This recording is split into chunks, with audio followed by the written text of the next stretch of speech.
नमस्कार दोस्तों। आखिर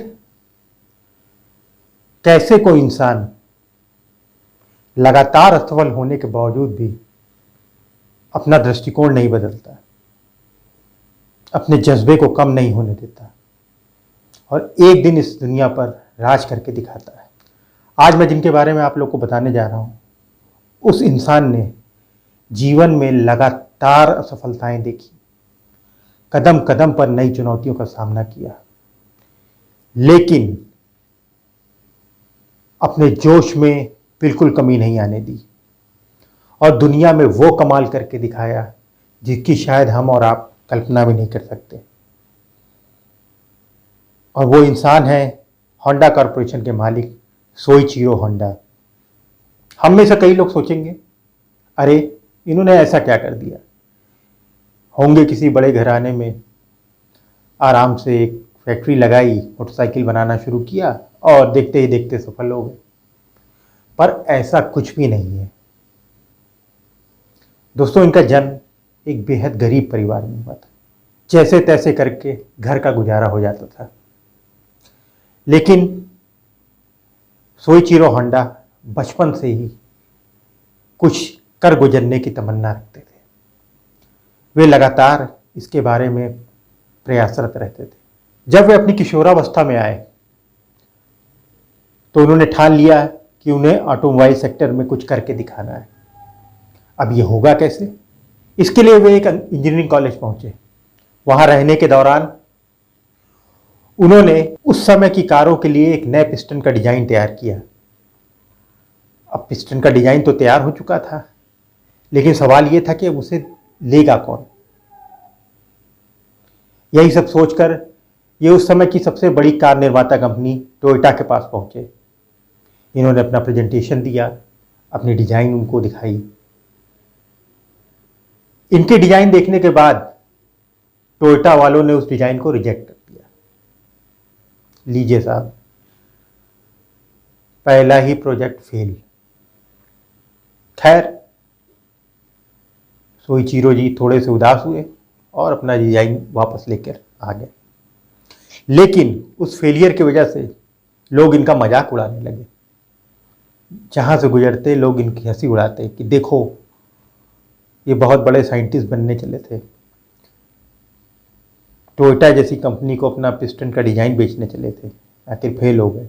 लेकिन सोइचिरो पर इन बातों का कोई असर नहीं होता। वे लोगों को देखकर यही रिएक्ट करते थे कि आप हंस रहे हो तो हंसते रहो, मुझे इससे कोई फर्क नहीं पड़ता। वे एक बार फिर लौट कर आए। उन्होंने फिर नए सिरे से सोचना शुरू किया और उन्होंने फिर से दोबारा नई डिजाइन तैयार की। अब जब नई डिजाइन तैयार हो गई तो वो इसे लेकर फिर से टोयोटा कंपनी पहुंचे और उन्होंने अपना प्रेजेंटेशन दिया। इस बार उनके प्रेजेंटेशन और उनके डिजाइन को देखकर टोयोटा ने उनको अप्रूवल दे दिया। टोयोटा जैसी बड़ी कार निर्माता कंपनी का अप्रूवल पाकर सोइचिरो के तो मानो पर ही लग गए थे। अब सबसे बड़ी दिक्कत ये थी कि इतने बड़े प्रोजेक्ट, इतने बड़े ऑर्डर को पूरा करने के लिए एक फैक्ट्री की ज़रूरत थी। तो इसके लिए उन्होंने टोयोटा से बात की, तो टोयोटा ने उन्हें एक अच्छी धनराशि भी उपलब्ध करवा दी ताकि वे अपनी फैक्ट्री जल्द से जल्द बना सकें और पिस्टन का निर्माण करके टोयोटा को दे सकें। खैर साहब, पैसा लेकर उन्होंने काम शुरू करवाया और बहुत जल्दी उनकी फैक्ट्री बनकर तैयार हो गई। लेकिन दुर्भाग्य देखिए, जैसे ही इनकी फैक्ट्री बनकर तैयार हुई, उसी समय जापान में एक बहुत भारी भूकंप आ गया। यह भूकंप इतना तीव्र था कि जापान एकदम तहस नहस सा हो गया। तो जाहिर सी बात है, सोइचिरो साहब की फैक्ट्री कहाँ बच सकती थी। वह फैक्ट्री ताश के पत्तों की तरह धराशायी हो गई। सोइचिरो साहब जहाँ थे फिर से वहीं आ गए। अब उनके साथियों ने कहा कि क्या करेंगे। तो सोइचिरो साहब ने कहा, कोई बात नहीं, फैक्ट्री धराशायी हो गई तो क्या हो गया, हम लोग फिर से इसे बना लेंगे। उन्होंने दोबारा कमर कसी और फैक्ट्री के निर्माण के काम में शुरू हो गए। खैर साहब, उनकी मेहनत का नतीजा था कि फैक्ट्री आधे से ज़्यादा बनकर तैयार हो गई। लेकिन भाग्य की विडंबना देखिए, उसी समय द्वितीय विश्व युद्ध शुरू हो गया और जापान ने उस विश्व युद्ध में हिस्सा लिया। अब विश्व युद्ध में हिस्सा लेने के कारण जापान में सीमेंट की सप्लाई तो एकदम ना के बराबर होने लगी। अब सीमेंट की आपूर्ति ठप हो जाने से फैक्ट्री बनेगी तो कैसे, काम पूरा होगा तो कैसे। यह देखकर काफी लोग घबरा गए कि अब ये फैक्ट्री कैसे तैयार होगी। लेकिन सोइचिरो साहब अपनी धुन के पक्के थे। उन्होंने खुद ही सीमेंट बनाने का फार्मूला खोज लिया और उन्होंने खुद सीमेंट बना ली। खैर, सीमेंट बनाई, अपनी फैक्ट्री तैयार कर दी और फैक्ट्री एक बार फिर देखते ही देखते तैयार हो गई। लेकिन दुर्भाग्य ने यहां भी उनका साथ नहीं छोड़ा। जैसे ही फैक्ट्री बनकर तैयार हुई, ठीक उसी समय अमेरिका भी द्वितीय विश्व युद्ध में शामिल हो गया। अब अमेरिका के शामिल होने से हुआ ये कि उसने लगातार जापान पर हवाई हमलों के जरिए बम गिराने शुरू कर दिए। अमेरिका हर स्थान चुन चुन के जापान में बम गिराता जा रहा था। तो उनका एक बम सीधे आकर सोइचिरो साहब की फैक्ट्री पर भी गिर गया और फैक्ट्री देखते ही देखते एक बार फिर जो है धराशायी हो गई। अब तो कोई रास्ता ही नहीं बचा था। जो पैसे वो टोयोटा से लेकर आए थे वह फैक्ट्री के निर्माण में 2 बार निर्माण में पहले ही खर्च हो चुके। जितने साधन उपलब्ध थे वो उन्होंने लगा दिए। अब तो कुछ था भी नहीं। अब वो फैक्ट्री तैयार होगी तो कैसे, पिस्टन बनेंगे तो कैसे। उनके साथियों ने तो इस काम को लगभग नामुमकिन संभाल लिया। लेकिन सोइचिरो साहब कहाँ हार मानने वाले थे। उनका तो एक ही मूल सिद्धांत था कि फैसला होने से पहले मैं भला क्यों हार मानूं। फैसला होने से पहले मैं भला क्यों हार मानूं। जग अभी जीता नहीं है, मैं अभी हारा नहीं हूं। तो हमारे सोइचिरो साहब ने फिर से सोचना शुरू किया, कैसे कैसे कैसे आखिर ये फैक्ट्री बनके तैयार होगी। सोचते सोचते उनके दिमाग में एक विचार आया। दरअसल विश्व युद्ध तो खत्म हो गया था और जापान विश्व युद्ध में हार भी चुका था। अमेरिका जो जापान में इतने सारे हवाई प्लेनों के जरिए हमले करके गया था, तो उसके कारण जापान के अंदर वहाँ जगह जगह पे गैसोलीन टैंक बहुत सारे जमा हो गए थे। क्योंकि उस समय के जहाज़ आज की तरह नहीं हुआ करते थे, उसमें ईंधन के लिए गैसोलीन टैंक का इस्तेमाल होता था। तो जाहिर सी बात है, अमेरिका तो वापस लौट चुका था और उसके गैसोलीन टैंक जापान में इधर उधर पड़े हुए थे। इन गैसोलीन टैंक्स को देखकर सोइचिरो ने फैसला किया कि अब वे इसकी सहायता से अपनी फैक्ट्री बनाकर दिखाएंगे और वे इस काम में जुट गए। और उन बेकार गैसोलीन टैंक की सहायता से सोइचिरो साहब ने अपनी फैक्ट्री खड़ी करके दिखा दी। ये फैक्ट्री तीसरी बार बनकर पूरी तैयार हो गई। अब क्या था साहब, फैक्ट्री तैयार है, अब करना ही क्या है, बस पिस्टन बनाइए और टोयोटा को दे दीजिए। लेकिन इतनी जल्दी संघर्ष के दिन कहाँ खत्म होने वाले थे। दरअसल हुआ कुछ यूं कि जापान इस विश्व युद्ध में बहुत बुरी तरह हार गया। इस कारण उनके देश में बहुत सारी आर्थिक किल्लतें हो गई। उसमें से एक सबसे बड़ी किल्लत यह थी कि उनकी ईंधन की सप्लाई रोक दी गई। अब जापान में ईंधन बहुत कम मात्रा में बचा था, तो जाहिर सी बात है गाड़ियां चलने भी सड़क पे बंद हो गई थी। अब जब गाड़ियां ही नहीं चल रही थी तो टोयोटा जैसी कंपनी क्या बनाएगी और क्या बाजार में बेचेगी। यही सब देखते हुए उन्होंने सोइचिरो साहब का ऑर्डर कैंसिल कर दिया। अब सोइचिरो साहब के पास फैक्ट्री तो तैयार है, इंफ्रास्ट्रक्चर है, लेकिन वह पिस्टन बनाए भी तो किसके लिए, क्योंकि बाजार में तो पिस्टन के ऑर्डर ही खत्म हो गए। सारी मेहनत बेकार, इतने वर्षों की हुई तपस्या एकदम एक झटके में बर्बाद। अगर उनकी जगह अपने आप को लेकर सोचिए, हम या आप उनकी जगह होते तो शायद उस दिन हार मानकर हम लोग ने गलत कदम उठा ही लिया होता।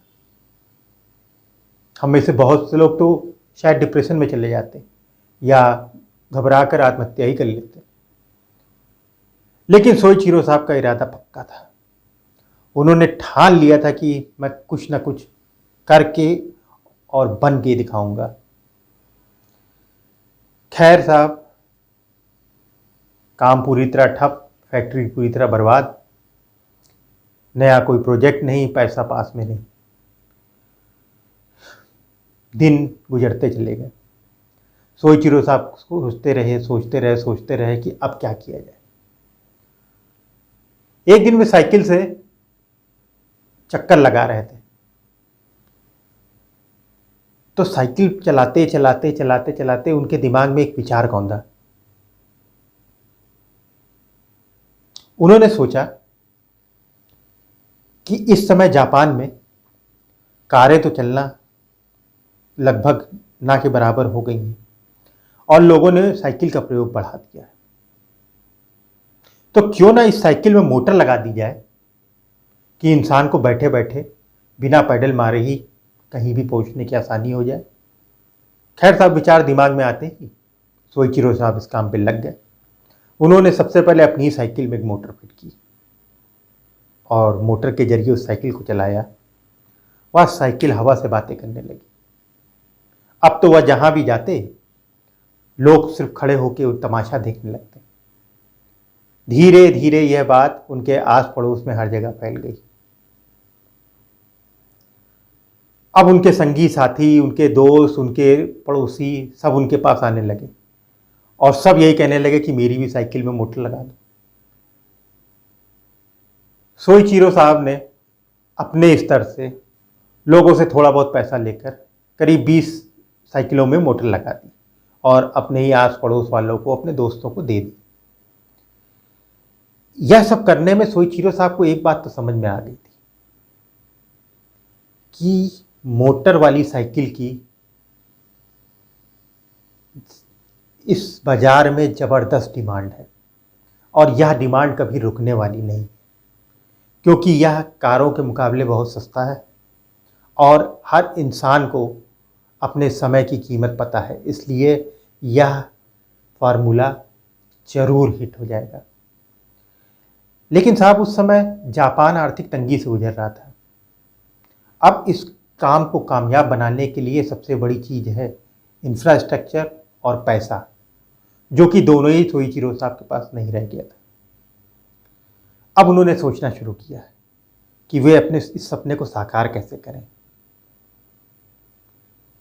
सोचते सोचते उनके दिमाग में एक और विचार आया। उन्होंने उस समय जापान के लगभग 8000 साइकिल डीलर्स की एक लिस्ट तैयार की और उस लिस्ट को तैयार करने के बाद उसमें से 5000 डीलर को अपने हाथ से पत्र लिखकर अपने प्रोजेक्ट के बारे में बताया। उन 5000 डीलर में से 1800 डीलर ने उन्हें रिस्पॉन्स किया और अपने यहाँ अपना डेमो देने के लिए बुलाया। सोइचिरो साहब गए, उन डीलरों से मिले, उन लोगों को अपनी बात समझाई, अपनी मोटर वाली साइकिल दिखाई। खैर, उन लोगों को उनका प्रोजेक्ट कुछ अच्छा लगा। अब उसी प्रोजेक्ट को पूरा करने के लिए सोइचिरो साहब ने उन डीलरों से मदद मांगी कि अगर आज मुझे आप फाइनेंशियली मदद करते हैं तो मैं यह साइकिल में मोटर लगाकर, मोटर साइकिल बनाकर इसको आपको दे सकता हूं, ताकि आप भी बेच के इससे लाभ कमा सकते हैं। उन 1800 डीलरों ने उनको थोड़ी थोड़ी पूंजी दे दी। इस तरह करके सोइचिरो साहब के पास एक अच्छी खासी धनराशि इकट्ठा हो गई। इस धनराशि से सबसे पहले उन्होंने मोटरसाइकिल निर्माण के लिए एक फैक्ट्री बनाई। फैक्ट्री के बनने के बाद उन्होंने पहली मोटरसाइकिल तैयार की। इसका डिजाइन काफ़ी बड़ा और काफ़ी वजनदार था। जब यह मोटरसाइकिल बनकर तैयार हुई तो यह देखने में काफ़ी बड़ी थी। इन्होंने वह मोटरसाइकिल बाजार में उतार दी, लेकिन वह मोटरसाइकिल बुरी तरह फ्लॉप रही। वह मोटरसाइकिल लोगों की अपेक्षा पर बिल्कुल खरी नहीं उतरी और लोगों ने उसे सिरे से नकार दिया। सोइचिरो साहब जहां थे वहीं आ गए। अब उन डीलरों का भी दबाव उन पर बढ़ता जा रहा था जिनसे उन्होंने पैसे लिए थे। वो भी रोज सुबह शाम उनको परेशान करने चले आ रहे थे। लेकिन सोइचिरो साहब की हिम्मत में बिल्कुल भी कमी नहीं आई थी। उन्हें अपने प्रोजेक्ट पर पूरा यकीन था। वे जानते थे यह आने वाले समय की ज़रूरत है। उन्होंने उन डीलरों को यकीन दिलाया कि मैं फिर से यह साइकिल तैयार करके दिखाऊंगा। उन्होंने दोबारा इस पर काम शुरू किया और इस बार उन्होंने एक छोटी और कम वजन वाली साइकिल में मोटर फिट करके दिखाई और इसे मोटरसाइकिल का रूप दिया और इसका नाम उन्होंने सुपर कब रखा। जब यह मोटरसाइकिल बनकर तैयार हुई तो उन्होंने सुपर कब को मार्केट में उतार दिया। यह सुपर कब मोटरसाइकिल देखते ही देखते बाजार में छा गई और सोइचिरो होंडा एक रातों रात सफल नाम बनकर उभर गए। उस दिन के बाद सोइचिरो होंडा को कभी जीवन में पीछे मुड़कर नहीं देखना पड़ा। सोइचिरो साहब जब तक जिंदा रहे, होंडा को उन्होंने लगातार दिन दूनी रात चौगुनी तरक्की पर बढ़ाते रहे।